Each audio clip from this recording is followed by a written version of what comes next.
پاکستان اور پورے عالم اسلام نے جس طرح اسماعیل ہانیہ کی شہادت پر انہیں خراج تحسین پیش کیا، خراج عقیدت پیش کیا، وہ اس بات کا اظہار ہے کہ یہ امت سوئی ہوئی ضرور ہے، اور اگر اس کو جگایا جائے گا تو یہ جاگ جائے گی۔ چیئرمین آل پاکستان علماء کونسل علامہ طاہر اشرفی تکمیل پاکستان موومنٹ کے معترف نکلے۔ علامہ طاہر اشرفی نے چیئرمین تکمیل پاکستان موومنٹ سعد نصیر کی مسلم اتحاد کے لیے کوششوں کو سراہا۔ سنو نیوز ہیڈ آفس کے دورے کے موقع پر کہا، شہید اسماعیل ہنیہ نے زندگی بھر بہادری سے فلسطین کاز کو جاری رکھا۔ امت مسلمہ کی یکجہتی وقت کی اہم ضرورت ہے۔ اس وقت یا تو ہم مل کر کفر کا مقابلہ کریں یا اسی طرح بکھر کر اخلاق کی سازشوں کا شکار ہوتے رہیں۔ پاک فوج دنیا کی واحد مسلم فوج ہے جس نے فلسطینی سفیر کو GHQ بلا کر حمایت کا یقین دلایا۔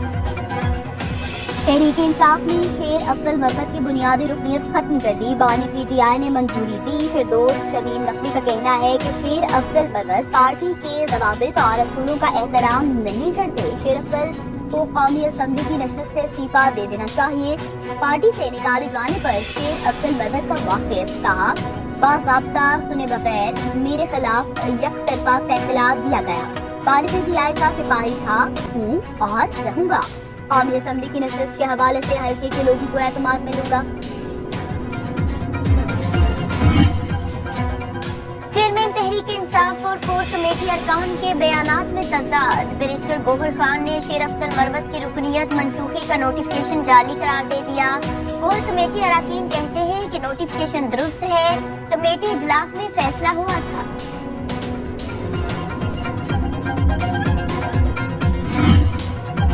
حکومت کا لاپتہ افراد کے اہل خانہ کے لیے امدادی پیکج کا اعلان، 5 سال سے زائد عرصے سے لاپتہ فرد کے اہل خانہ کو 50 لاکھ روپے ملیں گے۔ وفاقی کابینہ نے قانونی مدد کرنے کی بھی منظوری دے دی۔ وزیر قانون اعظم نذیر تارڑ کی کابینہ اجلاس کے بعد میڈیا کو بریفنگ، کہا، آج 2 کمیٹیوں کی رپورٹ کابینہ میں پیش کی گئی، کابینہ نے دونوں رپورٹ کی منظوری دی۔ وزیر قانون نے کہا، لاپتہ افراد کے حوالے سے خصوصی کمیٹی قائم کی جائے گی۔ لاپتہ ہونے کی ذمہ دار صرف ایجنسیاں نہیں اور بھی عوامل ہیں۔ پاور سیکٹر اور FBR کو کرپشن سے پاک کرنا ہوگا۔ یہ دونوں ادارے ٹھیک نہ ہوئے تو خدا نخواستہ ملک کی ناؤ ڈوب سکتی ہے۔ وزیر اعظم کا کابینہ اجلاس سے خطاب، کہا، بجلی سستی کرنا ان کی حکومت کا اولین ایجنڈا ہے۔ اس معاملے پر دھرنے دینا اور سیاست کرنا عوامی مینڈیٹ کی توہین ہے۔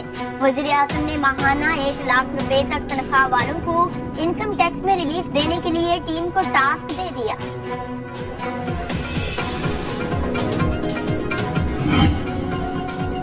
وزیر اعظم کہا، بجلی کے بل سیاست نہیں عوام کا مسئلہ ہے، اس طرح کی باتیں کر کے لوگوں کی توجہ نہ ہٹائیں۔ امیر جماعت اسلامی حافظ نعیم کا قطر سے ویڈیو لنک پر دھرنے سے خطاب، کہا، حکومت دائرے فیس پر کوئی فیصلہ نہیں کر رہی، آنکھیں بند کرنے سے کچھ نہیں ہوگا، دھرنے بڑھتے جائیں گے، ریجاک چھوڑیں، ہم تو پارلیمنٹ ہاؤس جائیں گے۔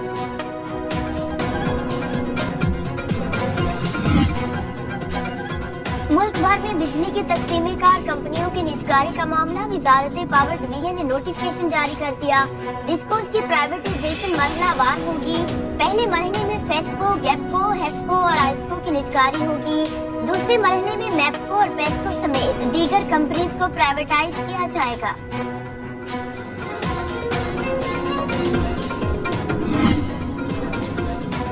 خیبر پختونخوا اسمبلی میں ہنگامہ آرائی، حکومتی اور اپوزیشن ارکان میں ہاتھا پائی، ایک دوسرے کے خلاف نازیبا الفاظ کا استعمال۔ اسپیکر خیبر پختونخوا اسمبلی کی نشاندہی پر اپوزیشن لیڈر نے MPA اقبال وزیر کی طرف سے معذرت کری۔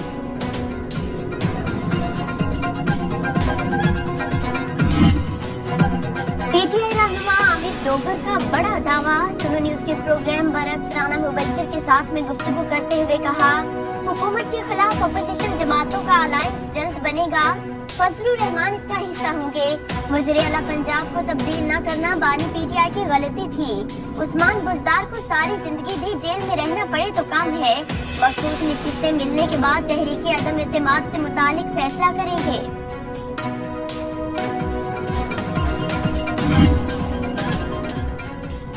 ترکیہ بحریہ کے وقت کا ترکی چیف آف اسٹاف کی قیادت میں کراچی کا دورہ، پاک بحریہ کے فیلڈ کمانڈر سے ملاقات، باہمی دلچسپی کے امور پر تبادلہ خیال، اس وقت میں مزار کارتر حاصل ہوئی۔ دورے کے اختتام پر پاکستان اور ترک بحریہ کے جہازوں نے بحیرہ عرب میں مشترکہ پیٹرولنگ اور بحری مشق میں حصہ لیا۔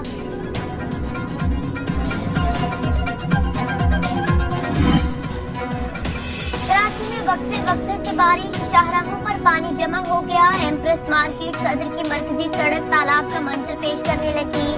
من صحرا میں موسلادھار بارشوں کے بعد رابطہ پل بہہ گئے، آمد و رفت منقطع ہونے سے علاقے میں اشیاء خورونوش کی قلت۔ جنوبی پنجاب کے مختلف حصوں میں بارشیں، محکمہ موسمیات کے مطابق ملک میں 7 اگست سے داخل ہونے والا بارشوں کا نیا اسپیل 15 اگست تک جاری رہے گا۔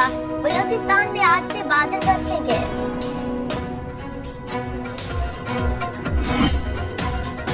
پاکستان اسٹیٹ چلڈرن فٹ بال ٹیم ناروے کپ کے فائنل میں نہ پہنچ سکی۔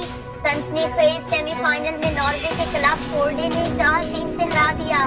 مقررہ وقت میں میچ 1-1 گول سے برابر رہا، فیصلہ پینلٹی ککس پر ہوا۔ قومی ٹیم کل تیسری پوزیشن کے لیے نارویجن سوترا کلب کے مد مقابل ہوگی۔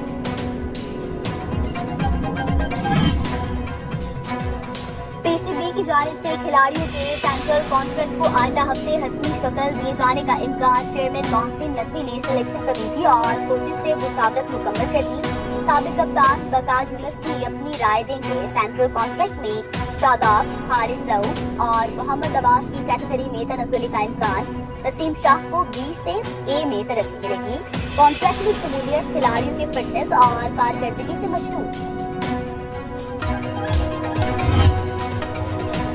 پاکستان کی فائقہ ریاض پیرس اولمپکس کی 100 میٹر ہیٹ ریس سے آؤٹ۔ فائقہ چھٹے نمبر پر رہنے کے باعث اگلے راؤنڈ کے لیے کوالیفائی نہ کر سکی۔ پاکستان کا کوئی ایتھلیٹ ابھی تک میڈل حاصل نہ کر سکا۔ رشمالہ طلعت، گلفام جوزف، سویمر احمد درانی اور جہارا نبی پہلے ہی ایونٹ سے باہر ہو چکے۔ غلام